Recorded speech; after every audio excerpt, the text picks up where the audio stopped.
धार जिला कलेक्टर आलोक कुमार सिंह ने आज दोपहर 1 बजे सामुदायिक स्वास्थ्य केंद्र धर्मपुरी का निरीक्षण किया। कलेक्टर ने अस्पताल में मौजूद डॉक्टरों से चर्चा की एवं बीएमओ और एसडीएम से कोविड वार्ड की सुविधाओं के बारे में जानकारी ली और जो कमी दिखाई दी उसे तुरंत पूरी करने और लापरवाही न करने के निर्देश दिए। कलेक्टर श्री सिंह ने अस्पताल में 24 घंटे बिजली व्यवस्था, दवाइयों की पूर्ति, ऑक्सीजन की पूर्ति के भी निर्देश दिए एवं जल्द से जल्द मरीजों की सुविधा के लिए ईसीजी, सीआरपी जांच की सुविधा और मशीन लाने की बात कही। निरीक्षण के दौरान कलेक्टर सिंह के साथ एसडीएम राहुल चौहान, तहसीलदार योगेंद्र सिंह मौर्य, बीएमओ योगेंद्र सिंह डावर सहित डॉक्टर, स्टाफ और पत्रकार मौजूद थे। धार से सुरेश तिवारी की रिपोर्ट। आज भ्रमण में मैंने जागीरदार महाराज के दर्शन किए और वहाँ पे जो काम चल रहा था वो चूँकि बारिश आने वाली 1 महीने में फर्स्ट फेज का काम हो गया था, सेकंड फेज की वाल बननी है, इसके अलावा उसकी स्ट्रेंथनिंग होनी है। तो बिल्वेश्वर महादेव से हमने प्रार्थना की कि एक अच्छी बारिश हो और ज़िले के लोग स्वस्थ हों, उनके लिए मैंने उनके चरणों में प्रार्थना की। साथ ही हेल्थ की टीम के साथ एसडीएम साहब, तहसीलदार और यहाँ के जो डॉक्टर्स हैं, और ख़ास करके कुछ डॉक्टर्स के बारे में लगातार रिपोर्ट आ रही थी कि वो लोग काफ़ी मेहनत से इस कोरोना काल में अपने दम पे मरीजों को स्वस्थ करके उन्होंने घरों को भेजा है। तो उनको अप्रिशिएट करने के लिए, उनसे पर्सनल बात करने के लिए जो हमारे कोरोना वॉरियर हैं, जो हमारे नर्स हैं, हमारे डॉक्टर्स हैं, वो दिन रात मेहनत कर रहे हैं। हम लोग तो बाहर से मार्गदर्शन देते हैं, लेकिन वो किट पहन के, मेडिकल किट पहन के अंदर जाके इस गर्मी में, और ये जानते हुए कि चारों तरफ उनके मरीज हैं, उनकी सेवा करते हैं। तो मैं अपनी इस पूरी टीम को बधाई देता हूं, उनको धन्यवाद देता हूं। और इस आपदा की घड़ी में जिस तरह से धर्मपुरी की जनता ने, प्रेस मीडिया ने एक सीमित संसाधन वाली जगह में लोगों को इतने साधन उपलब्ध कराए, लोगों की ऐसी मदद की, आगे बढ़ के भी लोगों ने यहाँ पे काम किया। तो हम लोग आगे की भी प्लानिंग कर रहे हैं। एक तो जो कोरोना कर्फ्यू लगा था वो अपने आप में जनता का बहुत बड़ा योगदान रहा, जिससे हमारा जो पॉजिटिविटी है वो जो बढ़ के 20 पे पहुंच गया था, आज घटते घटते 10 के भी नीचे आ गया है। जो हमारा 3 डिजिट में मरीजों की संख्या रहती थी, अब पर डे 2 डिजिट में आ गई है। तो मैं आपके प्रेस मीडिया के माध्यम से लोगों से ये अनुरोध करूँगा कि एक तो टीकाकरण में आगे बढ़ के आएँ, मास्क और सोशल डिस्टेंसिंग का उसी प्रकार से प्रयोग करें जैसे पहले करते रहे हैं।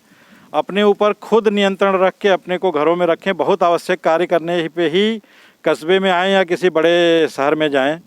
जो किसान हैं उनकी सुविधाओं का भी हमें पूरा ख्याल है। 3,27,000 मीट्रिक टन हमने गेहूं की खरीदी की है और उसमें से भी 95% हमारा गोदामों में जमा हो चुका है। किसानों को जो 5.5 करोड़ रुपए का भुगतान होना था, उसमें से 5 करोड़ रुपए का भुगतान भी हो चुका है। कोशिश है कि अगले 3 दिन में हमारा कोई भी गेहूँ बाहर ना रहे और उसको हम सबको घरों के अंदर पहुँचा दें। जो निमाड़ का एरिया है उसमें आखा तीज के साथ ही खेतीबाड़ी का कार्य शुरू हो गया है।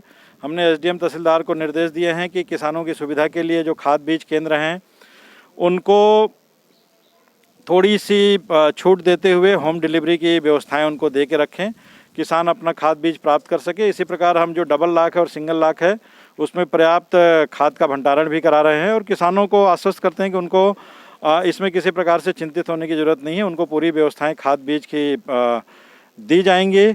और जो धर्मपुरी केंद्र है इसके बारे में एसडीएम साहब को बता दिया है जो यहाँ की आवश्यकताएं हैं। हमारे ज़िले में प्रभारी मंत्री जी ने लगातार पिछले 1 हफ्ते में 13 ब्लॉक का भ्रमण किया है और यहाँ की आवश्यकताएं भी उन्होंने चिन्हित की हैं। उन चिन्हित आवश्यकताओं की हम लोग समय समय पे CSR के माध्यम से, मध्य प्रदेश शासन के माध्यम से लगातार हम लोग पूर्ति करने का प्रयास कर रहे हैं। पिछली बार 240 ऑक्सीजन की लाइन डाली थी, इस बार 300 लाइन और सैंक्शन की गई है। आगे आने वाली हर आपदा के लिए हम तैयार हैं, लेकिन पुनः इसका ये ऑक्सीजन या लाइन डालना या दवा देना कोई उपाय नहीं है। इसका एक ही उपाय है, मास्क लगाना, सोशल डिस्टेंसिंग, स्वयं पे नियंत्रण रखना और एक दूसरे से दूरी बना के रखना। मुझे पूरी उम्मीद है कि जिस तरह से यहाँ की जनता, यहाँ का प्रेस मीडिया, डॉक्टर्स, हमारे प्रशासन की टीम लगी है, बहुत जल्दी ही हम जो इक्का दुक्का केस आ रहे हैं उनसे भी निपटने में सक्षम हो पाएंगे। हमने इनसे अनुरोध किया है कि एक आयुष्मान का जो स्कीम है उसके तहत भी हॉस्पिटल अपनी भी इनकम कर सकते हैं। इसके अलावा जो प्राइवेट वेंडर्स होते हैं उनके साथ कांटेक्ट करके बहुत सी जांचें हॉस्पिटल में कराना चाहिए। कुछ ही के डॉक्टर्स ने ये प्रयोग किया और वो उसमें सफल हुए हैं। जो भी आवश्यकताएं होंगी हम लोग जगह जगह पे, माननीय मंत्री जी ने 8 जगह पे एम्बुलेंसेज प्रदाय की हैं। इसके अलावा 4 जगह CBC मशीनें दी गई हैं। सरदारपुर में लोगों ने जनभागीदारी से मिलकर डिजिटल एक्सरे मशीन अपनी तैयार कर ली है। उसी प्रकार डही में लोगों ने, टीचर्स ने पैसा कलेक्ट करके अब डिजिटल एक्सरे मशीन वहाँ पे आने जा रही है।